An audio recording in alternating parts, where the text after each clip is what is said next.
우리는 지난 세일의 특별 새벽 기도회를 통해서 성령에 대해서 말씀을 나누었습니다. 성령이 어떤 분이신지, 우리가 왜 성령의 임재를 경험해야 되는 것인지, 우리가 성령 충만을 어떻게 하면 계속해서 유지할 수 있는지를 나누었습니다. 오늘은 이제 성령 충만한 사람의 마지막 단계, 자신의 삶을 통해서 성령의 열매를 확인해 보는 시간을 갖고자 합니다. 마태복음 7장 20절에 이러므로 그들의 열매로 그들을 알 수 있다 했습니다. 우리가 세상에서 큰 소리 치는 사람들 많이 있습니다. 교회 안에서도 직분도 있고 오래된 경험도 있고 있지요. 그런데 무엇으로 알 수 있을까? 그의 열매로서 알 수 있다라고 하는 것입니다. 왜냐하면 가시나무에서 포도가 달리지 않고 엉겅퀴에서 무화과 열매를 거둘 수 없습니다. 이 말은 다른 변명의 여지가 없다라고 하는 것입니다. 사람들을 만날 때마다 또 여러분을 위해서 기도할 때마다 그런 생각을 할 때가 많이 있습니다. 이분의 마지막의 열매는 뭘까? 이 권사님의 마지막 열매는 어떤 것일까? 이 장로님의 마지막 열매는 무엇일까? 알곡과 쭉정이는 함께 자랍니다. 양과 염소는 한 우리에 있습니다. 어쩌면 쭉정이는 날마다 알곡을 보면서 마치 자기가 알곡인 것처럼 착각할 수 있습니다. 염소가 양들을 바라보면서 자기가 양인 것처럼 생각할 수 있지요. 그런데 마지막에 가면 알곡과 쭉정이는 구별되게 돼 있고 양과 염소도 구별되게 돼 있습니다. 우리는 예수를 믿는다고 하지만 여전히 죄를 지으면서 살아갑니다. 왜냐하면 구원받은 우리에게도 세상에 사는 동안 우리 마음속에 있는 육체의 소욕, 육체의 욕심이 우리의 삶을 이끌어가기 때문입니다. 사실 우리가 별 관심을 갖고 있지 않아서 마음의 갈등이 없는 것이지, 여러분 안에 성령의 충만함을 입으면 내 육체가 나를 끌고 가려고 그럴 때에 그것을 거꾸로 성령의 인도하심으로 가려고 하는 이 두 가지 법이 내 안에 치열한 싸움을 해서 우리는 사도 바울의 고백처럼 오호라 나는 정말 곤고한 사람이다 라고 하는 고백을 하게 되겠지요. 죄와 싸워서 이기고 죄를 극복할 수 있는 길은 성령의 충만함을 받는 것 외에 다른 길은 없습니다. 오늘 주신 갈라디아서 말씀에서 육체를 따라가는 사람들이 맺는 결과물과 성령을 따라 살아가는 사람의 열매를 비교하고 있습니다. 성령의 은혜로 사는 사람은 자신의 모습을 압니다. 성령께서 자기 자신을 어떻게 이끌어 가시는지 알면 할수록 우리는 철저하게 겸손해질 수밖에 없고 철저하게 은혜로 살 수밖에 없습니다. 은혜를 경험하며 살기에 은혜를 나누면서 살게 되는 것이지요. 반면에 율법으로 사는 사람은 육체의 소욕을 이길 수 있다고 생각하지만 실제로 이길 수 없습니다. 그는 성령의 인도하심을 무시하고 자신의 삶을 자신이 주장하게 됩니다. 결국 자신의 믿음에 대한 착각을 갖게 되고 율법주의에 빠져서 자기 눈에 있는 들보는 깨닫지 못하고 남의 눈에 있는 티끌을 지적하면서 영적인 교만함으로 살게 됩니다. 결국 그 교만함이 자신을 패망으로 이끌어 갈 것입니다. 다시 분명하게 말씀을 드리지만 우리 육체의 욕심을 극복할 수 있는 유일한 해결책은 성령 충만한 것입니다. 우리가 성령의 내게 임하면 육체의 욕심과 충돌이 나게 되어 있습니다. 함께 갈 수 없는 것들이기 때문이지요. 로마서 7장 15절에 사도 바울은 내가 행하는 것을 내가 알지 못하니 내가 원하는 것은 행하지 아니하고 도리어 미워하는 것을 행한다. 나는 성령을 따라 살기를 원하지만 그렇게 살지를 못하고 오히려 내가 미워하는 육체의 욕심, 죄의 욕심을 따라 사는 자기 자신을 보면서 안타깝게 고백하는 것이지요. 누가 이길 것인가 하는 것은 여러분이 이 둘 중에 누구를 따를 것인가에 달려 있습니다. 분명한 것은 성령의 임재함 없이는 성령을 따라갈 수 없다는 것입니다. 오늘 말씀에 나오는 육체의 욕심에서 나오는 결과와 성령의 열매를 비교하고 있습니다. 우리가 먼저 짚고 가야 하는 것은 성령의 결과를 열매라고 얘기하지만 육체의 결과를 열매라고 얘기하지 않습니다. 육체의 소욕으로 생겨지는 결과물은 언제나 먹을 수 없는 것이기 때문이지요. 성령에 충만해야 우리는 육체의 욕심을 극복해낼 수 있습니다. 이런 육체의 결과와 대비되는 것이 성령의 열매입니다. 이제 성령 충만한 우리가 맺어야 할 열매를 살펴보겠습니다. 오늘은 간단하게 짚고 가겠습니다. 가장 중요한 첫 번째는 사랑입니다. 우리가 잘 알다시피 여기서 말하는 사랑은 우리가 흔히 알고 있는 인간적인 사랑을 넘어서는 사랑이고 아가페 사랑이고 이렇게 얘기하지만 아주 쉽게 얘기하면 뭐뭐 때문에 하는 사랑이 아니라 그럼에도 불구하고 하는 사랑입니다. 우리가 하는 대부분의 사랑은 뭔가 대단한 것 같지만 사실 어떤 조건들이 있습니다. 여러분이 하고 있는 그 사랑의 조건이 사라져버려도 계속해서 사랑할 수 있을 것 같습니까? 그럼에도 불구하고 하는 사랑은 하나님의 사랑입니다. 사람들이 내게 호감을 갖고 있든 가지지 않든 잘하든 못하든 그것을 넘어서서 그를 사랑하는 것이지요. 심지어 상대방이 사랑받을 만한 자격이 없다 하더라도 그를 사랑하는 차원의 사랑입니다. 그렇게 할 수 있는 것은 하나님께서 우리를 그렇게 사랑하셨기 때문입니다. 정말 우리 교회가 성령 충만한 성도들이 맺는 이런 사랑의 열매들이 나타나야 됩니다. 사랑하는 성도 여러분, 아까 육체의 결과로서 있는 것들 중에서 내가 어떤 것이 있는지를 살펴보고 그것을 정말 두려워할 줄도 알아야 되지만 내가 정말로 있어야 하는 것들이 없는 것에 대해서도 두려워할 줄 알아야 됩니다.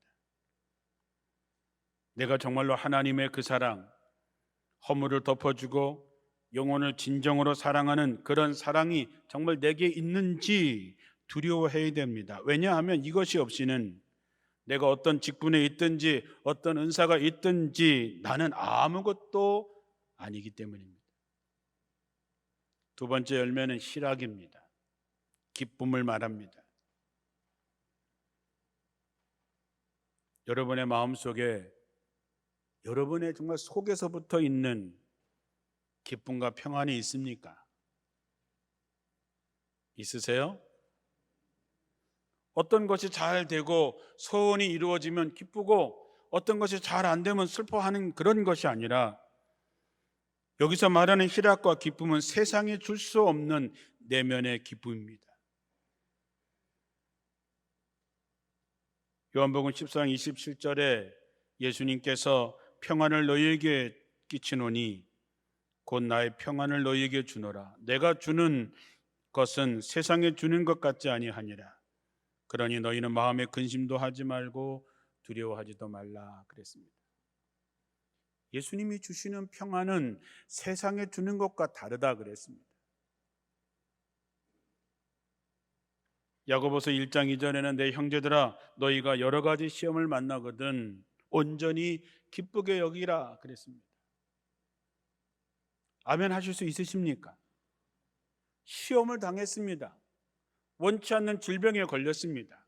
사업이 너무 어렵습니다. 자식들이 속을 새깁니다. 그럼에도 불구하고 온전히 기쁘게 여기라 할 수 있습니까? 우리는 할 수 없습니다. 그러나 성령이 내 안에 충만하면 이 모든 것을 합력하여 선을 이루시는 하나님을 믿는다면 우리는 온전히 기쁘게 여길 수 있는 것이지요. 정말 기쁨으로 살기를 원하십니까? 세상에 줄 수 없는 평안이 있기에 어떤 상황에서도 평안을 누리는 사람은 항상 기뻐할 수 있습니다. 주 안에서 항상 기뻐하라, 내가 다시 말하노니 기뻐하라 할 때에 아멘 할 수 있습니다. 세상의 기준으로는 말이 안 되지만, 그러나 우리 안에 성령이 충만할 때에 내 속에서부터 나오는 평안과 기쁨이 있다는 것이지요. 여러분에게 그런 기쁨과 평안이 있기를 주님의 이름으로 축원합니다. 세 번째는 화평입니다. 평화를 말하죠. 평화라고 하는 것은 혼자서 되는 것이 아니라 서로 묶어주고 서로 연합할 때에 생겨지는 것이지요. 여러분은 평화를 만들어가는 사람입니까? 아니면 평화를 깨는 사람입니까?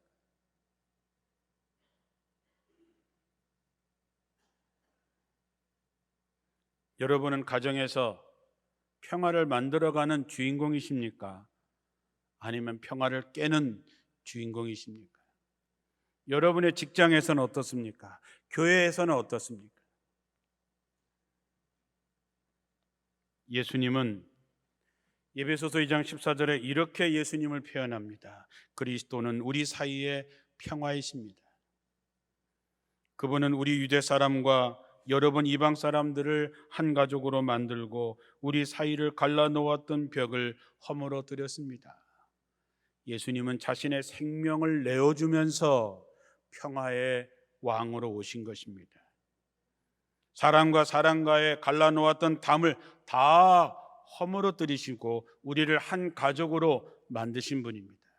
그러면 하나님은 어떠신 분입니까? 고린도전서 14장 33절에 하나님은 무질서의 하나님이 아니시요 오직 화평의 하나님이시니라 그랬습니다. 우리는 누구입니까? 하나님을 믿는 사람 아닙니까?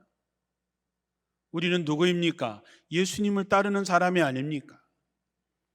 하나님은 평화의 하나님이시고 예수님은 평화로 오셔서 우리를 맡고 있는 모든 담을 허물어뜨리면서 평화를 만드신 예수님이라고 했는데, 우리가 예수님을 믿고 하나님을 믿는 사람이라면 평화를 만들어가는 주인공이 돼야지. 마태복음 5장 9절에 평화를 만들어가는 사람은 복이 있다. 그들이 하나님의 자녀로 불리워질 것이다. 당연하죠.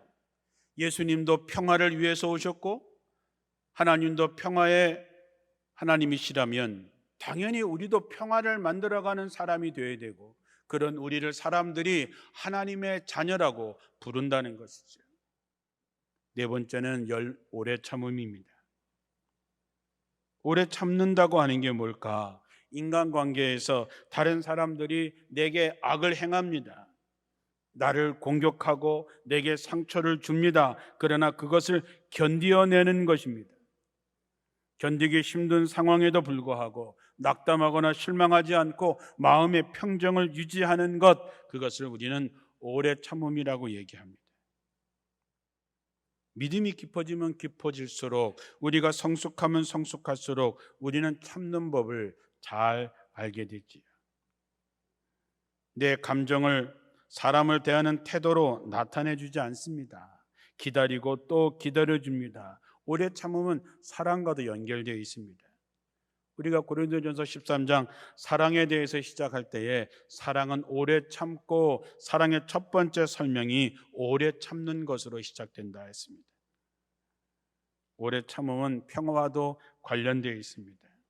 우리가 평화를 유지하려면 서로 기다려주고 오래 참음이 있어야 되는 것이죠. 성령의 열매는 이렇게 서로 연결되어져 있습니다. 내가 오래 참을 수 있는 힘, 성령의 충만한 힘이 있어야 되고, 주님이 이제 가까이 오심을 믿을 때 우리는 오래 참을 수 있습니다. 왜? 주님은 다 아시고 그 주님이 오셔서 내 마음을 알아주실 것이기 때문이지요. 다섯 번째 열매는 자비입니다. 자비라는 말의 또 다른 말은 친절이라고 하는 말이죠. 자비는 다른 사람의 어려움을 배려해주고 긍휼을 베풀어 주는 것입니다. 고통받는 사람들에 대해서 깊은 동정심을 갖는 것입니다. 이게 자비요, 이것이 친절입니다. 어떤 상황에서도 친절하고 온유하고 사력 있고 호의적인 자세를 취하는 것이지요. 이 자비는 하나님의 성품입니다. 누가복음 6장 35절에 보면 오직 너희는 원수를 사랑하고 선대하며 아무것도 바라지 말고 구워주라. 그리하면 너희의 상이 클 것이요 지극히 높은 이의 아들이 되리니. 하나님은 은혜를 모르는 자와 악한 자에게도 인자하시느니라. 하나님이 어떤 신분이라 그랬어요? 은혜를 모르는 자, 악한 자에게도 하나님은 인자하시다 그랬습니다. 성령의 열매는 따로따로 열리는 것이 아니라 서로 잘 연결되어져서 나타납니다. 골로새서 3장 12절 이하에 보면 그러므로 너희는 하나님이 택하사 거룩하고 사랑받는 자처럼 긍휼과 자비와 겸손과 온유와 오래 참음으로 옷을 입고 누가 누구에게 불만이 있거든 서로 용납하여 피차 용서하되 주께서 너희를 용서한 것 같이 하고 너희도 그러하고 이 모든 것 위에 사랑을 더하라 그랬습니다. 하나님의 사람은 이렇게 살아야 하나님의 사람이라고 할 수 있는 것이지요. 여섯 번째는 양선입니다. 양선은 내 안에 있는 선함이 내 삶의 열매로 나타나는 것입니다. 그런데 육체의 소욕을 따르는 사람에게는 이 선한 마음이 지속되기가 어렵습니다. 성령의 도우심이 있어야 할 수 있는 것이지요. 로마서 15장 14절에 나의 형제자매 여러분, 나는 여러분의 마음에 선함이 가득한 것을 봅니다. 그리고 그것을 서로 권면할 능력이 있음을 믿습니다. 우리 안에 성령은 선한 마음을 주십니다. 제가 늘 여러분에게 말씀을 드리지만 여러분의 눈에 보이는 마음, 치근한 마음, 눈에 보이고 귀에 들리고 마음에 감동이 온 그것이 선함입니다. 그것을 내가 순종하고 실천할 때에 우리는 양선의 열매를 거두게 되는 것이죠. 가끔씩 권사님들이 저 만나면 그렇게 얘기하죠. 아유 목사님, 제 마음은 안 그런 거 아시지요? 아니 그놈의 마음은 언제까지 그냥 마음만 갖고 계실랍니까? 그 마음이 표현돼야지요. 제가 여러분에게 말씀드리죠. 표현되지 않는 사랑은 사랑이 아니고 부르지 않는 노래는 노래가 아닙니다. 언제까지 마음만 갖고 그러지 마시고 그 마음에 있는 그 선함을 행동으로 옮겨서 열매를 맺을 때 양선의 열매를 맺는 것입니다. 용기를 내시기를 축원합니다. 일곱 번째는 충성입니다. 충성이라고 하는 단어의 히라보의 뜻에는 믿음이라고 하는 말과 같이 번역이 됩니다. 충성은 어떤 대상에 대한 변함없는 신뢰를 말합니다. 충성스러운 신자들은 확실한 믿음을 갖고 있지요. 어떤 상황에서도 오로지 하나님만을 신뢰하고 의지하고 순종하며 나가는 사람들입니다. 여러분, 충성이라고 하는 단어를 가만히 보면 마음 중심에 하나님의 말씀을 이루어가는, 완성해 간다는 뜻입니다. 그게 충성이지요. 하나님의 뜻에 집중하고 마음을 다해서 그 뜻을 이루어내는 사람, 그 사람이 충성된 사람입니다. 고린도전서 4장 2절에 그리고 맡은 자들에게 구할 것은 충성이라 그랬습니다. 이 말은 다른 번역에 보면 일꾼에게 가장 중요한 것은 주인이 시키는 대로 따르는 것입니다. 한번 따라해 볼까요? 주인이 시키는 대로 따르는 것, 순종하는 것이, 이것이 충성인 것이죠. 요즘에는 변덕과 의심이 심한 시대에 살고 있습니다. 하나님께서 말씀하시면 시키는 대로 따르면 되는데 거기에 자꾸 내 생각을 놓고 내 판단을 놓고 그것을 섞어서 어느 것이 하나님의 것이고 어느 것이 내 것인지 헷갈리는 시대에 살고 있습니다. 일꾼에게 가장 중요한 것은 주인이 시키는 대로 따르는 것입니다. 그것이 충성인 것이지요. 하나님께 맡기고 성령의 힘으로 충성을 다하는 여러분들이 되시길 축원합니다. 성령의 8번째는 온유입니다. 온유한 사람, 성품이 온화하고 부드러운 것을 말하지요. 온유라고 하는 히라바의 뜻은 사나운 맹수를 잘 길들여서 사람들에게 유익을 줄 수 있도록 만드는 것입니다. 열이 38도, 40도 올라서 쩔쩔맬 때에 해열제를 먹고 열이 정상적으로 내려왔을 때 그것을 온유라고 얘기합니다. 불필요한 분노와 화 같은 감정을 잘 다스리는 것을 말합니다. 온유한 사람은 자기를 자제할 수 있는 능력이 있고 모든 사람들을 포용하고 부드럽고 친절하게 대하게 됩니다. 온유의 반대말은 뭘까요? 시기와 질투지요. 우리가 누군가를 시기하고 질투하면 우린 다른 사람들을 공격하는 성향이 나타납니다. 성령이 임하시면 달라집니다. 달라지시길 축원합니다. 우리 여자 권사님들 온유한 남편하고 한번 살고 싶으시죠? 수십 년 해도 말 안 듣죠. 안 됩니다. 사람의 힘으로는 안 됩니다. 성령의 충만함을 입으면 어느 날 변할 줄로 믿습니다. 온유한 자는 복이 있나니 그들이 땅을 기업으로 받는다 했습니다. 사랑하는 성도 여러분, 내가 잘나고 못나고의 문제가 아니라 성령의 내 안에 역사하면 온유한 열매를 맺게 된다는 것이지요. 마지막으로 성령의 열매의 9번째 열매는 절제입니다. 절제는 자기 충동이나 욕구를 잘 다스려서 자제하는 것이지요. 육체의 욕심이 죄를 지을 수 있도록, 욕심을 부릴 수 있도록 내 마음에 충동할 때에 그것을 절제하고 자제하고 성령의 인도함을 따라갈 수 있도록 하는 열매입니다. 고린도전서 9장 27절에 내가 내 몸을 쳐 복종하게 함은 내가 남에게 전파한 후에 자신이 도리어 버림을 당할까 두려워함이로다 그랬습니다. 사도 바울도 내가 남에게 복음을 전하고 성령을 전하지만 그러나 내가 내 자신을 절제하지 않으면 내가 버림을 받을까 봐 두려워한다 그랬습니다. 그래서 사도 바울은 나는 날마다 죽노라 그렇게 얘기한 것이지요. 사람의 의지로 어느 정도는 할 수 있지만 그러나 성령이 임하셔야만이 우리는 절제할 수 있는 열매를 얻게 되는 것이지요.